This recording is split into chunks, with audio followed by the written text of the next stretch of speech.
pessoal, aqui é a professora Luciene Nascimento e vamos dar continuidade ao nosso curso de atendimento pré-hospitalar a 80 horas da Uniperp pela nossa plataforma EAD. A nossa aula hoje será sobre animais peçonhentos. Para iniciarmos, precisamos diferenciar então um animal peçonhento de um animal venenoso. O animal peçonhento são aqueles que possuem glândulas de veneno que se comunicam com os dentes ocos, ou ferrões, ou agulhões, por onde o veneno passa ativamente.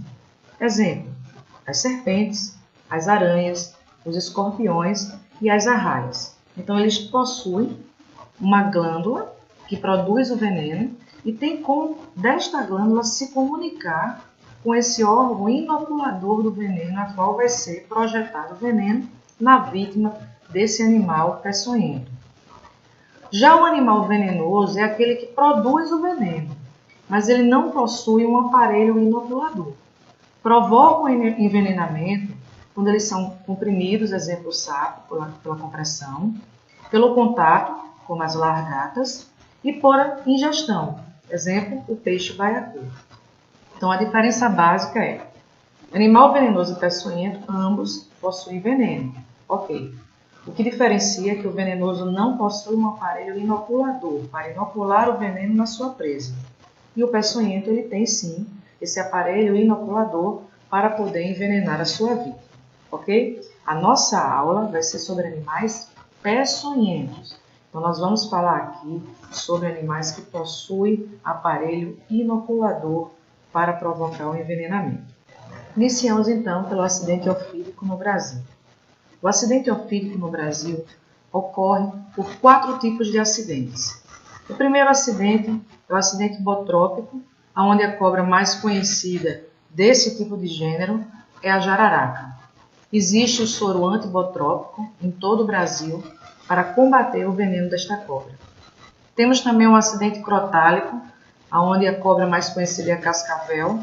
Possuímos também o soro anticrotálico, ou o soro que ele é conjugado, que serve para 2 tipos de cobra, que é o soro antibotrópico crotálico, ou seja, na dúvida se foi uma jararaca ou uma cascavel, pode ser aplicado o soro polivalente antibotrópico crotálico.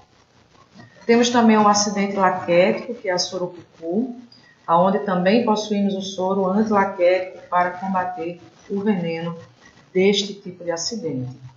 E, por fim, o acidente elapídico, o acidente com a coral, a cobra coral verdadeira, que também possui o soro anti-elapídico. Algumas características são importantes para identificarmos uma cobra venenosa. A presença da fosseta loreal, que é um orifício que fica entre o olho e a narina da cobra para perceber a temperatura com variações mínimas. Temos uma observação em relação à fosseta loreal. A coral ela não possui fosseta loreal, sendo uma exceção à regra. Então, todas as cobras que possuem fosseta loreal, todas elas são animais peçonhentos, são cobras peçonhentas. A exceção é a coral, que não possui esta fosseta loreal, mas mesmo assim ela é um animal peçonhento. Outra característica é a presença dos dentes inoculadores, esses dentes maiores a qual ele vai inocular o veneno. A gente chama também a atenção mais uma vez para a coral, que ela possui os dentes inoculadores, mas os dentes inoculadores da coral eles são menores. Algumas perguntas que são comuns, né? Normalmente a gente faz vários questionamentos sobre as cobras, fica se questionando se é verdade ou se é mito. Algumas perguntas comuns relacionadas às cobras. Quanto ao formato da cabeça, as serpentes que têm a cabeça triangular são peçonhentas? Pois bem, essa teoria não vale aqui para o nosso país, não vale para o Brasil. Vale para as serpentes da Europa. Por que não vale no Brasil? As jiboias, que não são cobras venenosas, ela tem a cabeça triangular. Então, se ela tem a cabeça triangular, não é venenosa, essa frase acima, ela não é verídica. As corais, que são verdadeiras, as corais venenosas, são peçonhentas e possuem o formato da cabeça arredondada. Enquanto falarmos no formato da cabeça no nosso país, Se for triangular, se for arredondada, não podemos correlacionar ser venenoso ou não, tá bom? Temos no Brasil serpentes marinhas, animais peçonhentos marinhos? Não, não temos. Apenas nos oceanos Pacífico e Índico é que vai ter serpentes marinhas. Os anéis que a cascavel tem no chocalho, né, no final da sua cauda, indicam a idade da serpente? Também é outro mito. Não, não indicam a idade da serpente. Surge um anel novo a cada troca de pele que a serpente faz, ou seja, se ela trocar de pele 3 vezes no ano, ela terá 3 novos anéis.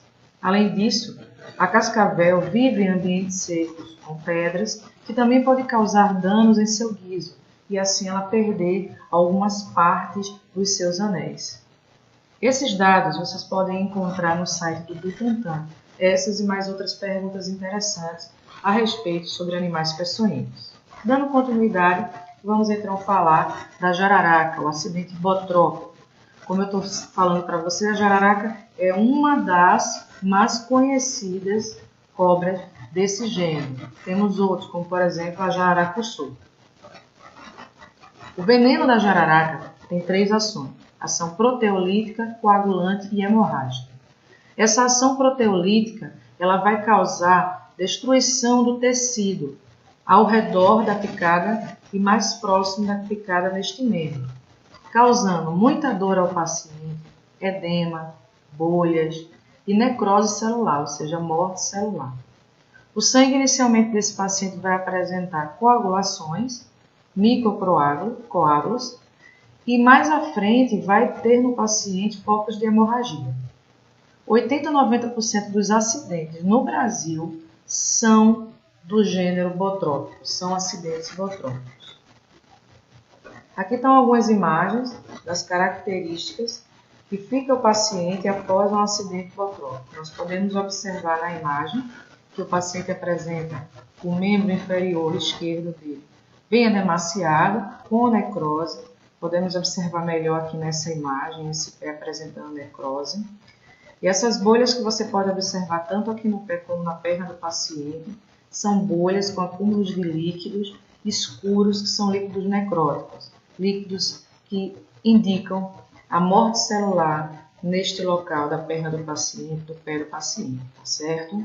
Outra característica também é a presença de hemorragias. Nesse caso aqui nós vemos a epistaxe, hemorragia nasal, e nós vemos aqui a gengivorragia, hemorragia na gengiva, mas o paciente pode apresentar outros tipos de hemorragia também.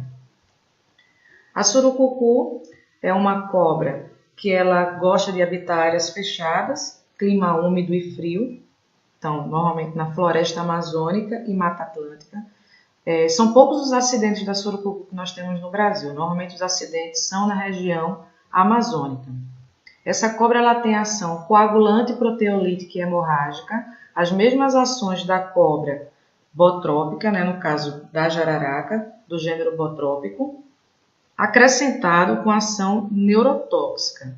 A ação neurotóxica é um estímulo no vago, né, no nervo vago, causando a síndrome vagal, onde o paciente vai apresentar sudorese, náusea, vômitos, diarreia, bradicardia, hipotensão arterial, choque, tonturas, cólicas abdominais e o escurecimento da visão.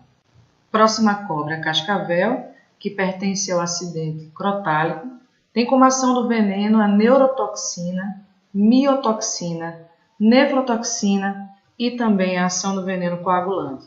A neurotoxina, ela causa no paciente as chamadas fáscias miastênicas ou fáscias neurotóxicas, que é a queda da pálpebra. A gente observa nas imagens que estão aqui no nosso slide que o paciente ele fica com os seus olhos decaídos, né?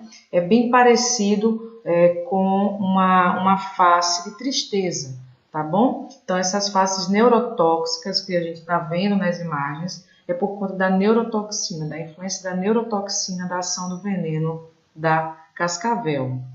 A miotoxina, ela é bem interessante porque vai causar a destruição da musculatura esquelética no paciente, que é chamada de rabdomiólise. Essa destruição da musculatura esquelética vai provocar no paciente a presença de mioglobina na urina. A mioglobina é uma proteína encontrada nos músculos. Por isso que nós podemos observar aqui que a urina do paciente que sofreu um acidente crotálico, ela está escura. Então, essa mioglobina acaba sendo eliminada pela urina, causando a mioglobinúria, e a cor dessa urina fica escura, parecendo uma cor de Coca-Cola. Aqui nós estamos vendo uma sequência de tratamento do paciente, a urina escura inicialmente e com pouca quantidade por conta da nefrotoxina que está alterando os rins desse paciente, causando lesões no parênquima renal e melhorando essa cor da urina com o decorrer dos dias. Outra cobra é a coral verdadeira. Ela não possui fosseta loreal, como a gente viu no início da aula, e os dentes inoculadores dela são menores, tá? Então eles não são tão eficientes. É uma cobra que ela vive preferencialmente em buracos, não é uma cobra agressiva, diferentemente de uma jararaca, de uma cascavel, que são super agressivas. Então ela gosta de ficar quietinha no local dela. Porém, a ação do veneno dela é uma das mais potencialmente letais no nosso país. Ela produz a neurotoxina e a miotoxina.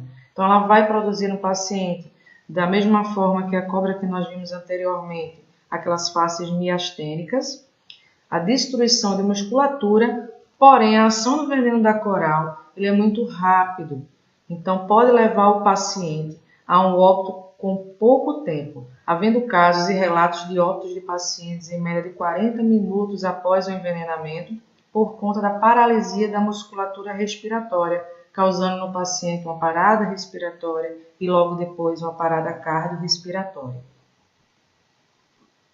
Aqui nós estamos vendo uma imagem de uma coral falsa. Mas o que eu quero chamar a atenção de vocês é que quando nós falamos em coral, as corais verdadeiras e as falsas se parecem muito e algumas corais nem parecem corais. Quando a gente pensa em coral, normalmente a gente pensa na cor tricolor, do vermelho, branco e do preto.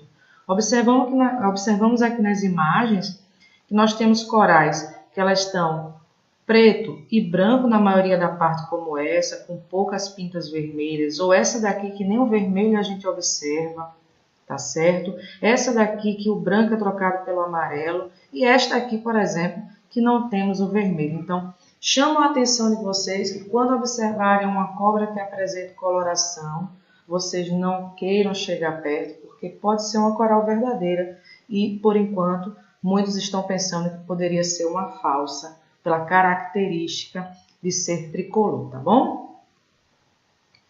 De acordo com a gravidade do veneno, nós temos a sequência elapídica, que é a coral, depois nós temos a cascavel, seguido da surucucu e, por fim, a jararaca. Elapídico, crotálico, laquético e botrópico. Essa é a sequência da classificação da gravidade.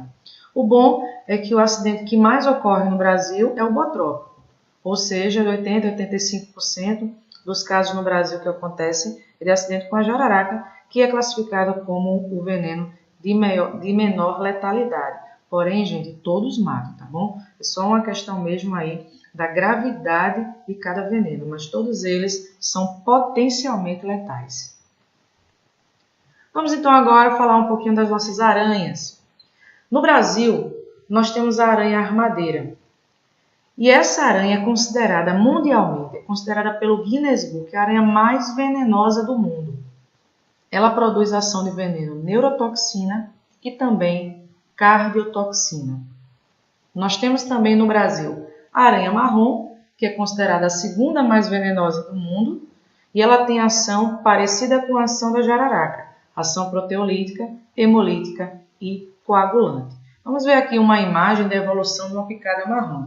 O paciente inicialmente, até o terceiro dia, apresenta uma vermelhidão no local, que esse rubor, essa vermelhidão vai aumentando junto com o edema, chegando por fim à necrose celular, perdendo aquele tecido. Então, as lesões da aranha marrom elas vão causar no paciente uma lesão local com necrose, tá? E essa necrose, dependendo da situação, poderá perder o paciente aquele tecido ou até mesmo aquele membro.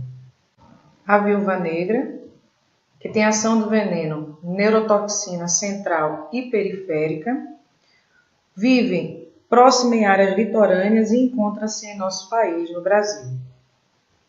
Vamos ver então os escorpiões. Os escorpiões com maior importância são do gênero Titius, aonde nós vamos falar primeiramente sobre o escorpião amarelo, que é o Titius cerulatus. Ele é considerado o escorpião mais venenoso do nosso país. Todos os escorpiões venenosos que nós vamos ver, eles provocam um efeito neurotóxico na sua ação de veneno. O escorpião marrom, que é o Titius baiensis, ele tem uma média de tamanho de 5 a 7 centímetros. Normalmente os acidentes do baiensis é no estado de São Paulo. Ele prefere ambientes úmidos e a sua distribuição geográfica é de Bahia até Santa Catarina e Mato Grosso do Sul. O Titius stigmurus também ele tem uma característica bem peculiar, porque você pode observar que ele tem uma coloração amarelada, mas o seu cefalotórax ele apresenta um triângulo escurecido, o que dá a característica diferenciada ao Titius stigmurus. Temos também o Titius cambridge, ele é de cor castanho avermelhado com aspecto negro, com pontos de cor clara que nós podemos observar na imagem.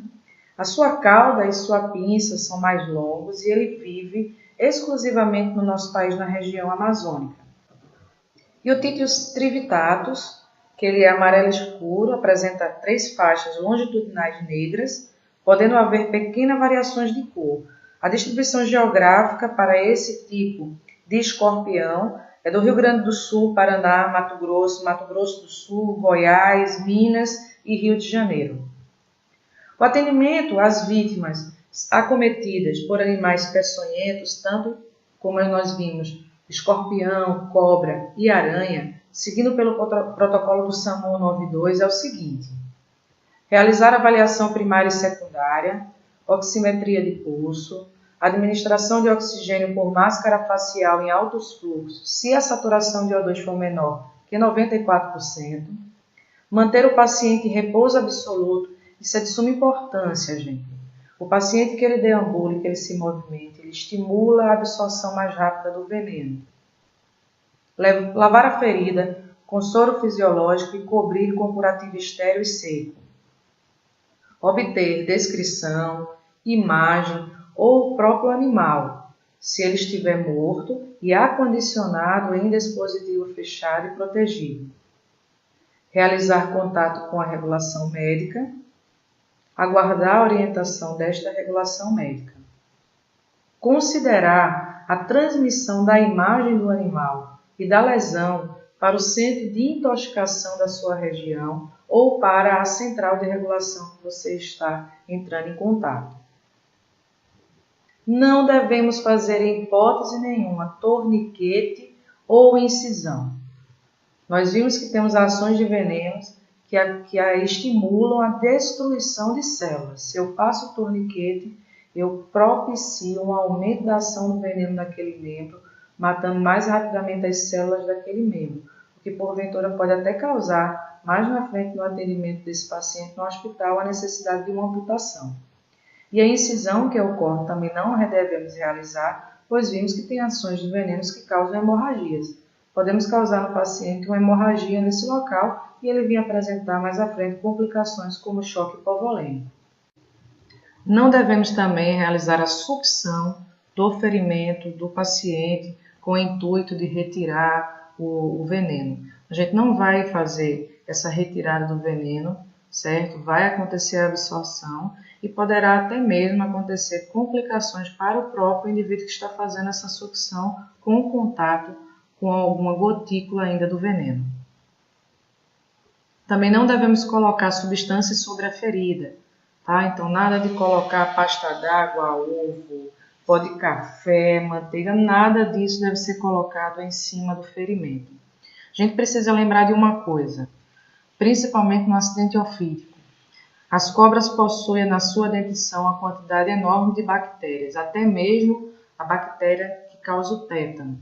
Então, não devemos estimular aumento de infecção. Se a gente colocar substâncias em cima da ferida, podemos aumentar, né, o risco de infecção para esse paciente. No tratamento hospitalar, não entra no APH, mas no atendimento hospitalar, esse paciente ele vai passar por antibiótico-terapia, né, prevenindo assim, tentando prevenir assim a infecção. Também vai ser realizada a aplicação de vacina do tétano ou do soro antitetânico, a depender do quadro de vacinação, do calendário de vacinação desse paciente está atualizado ou não, tá bom?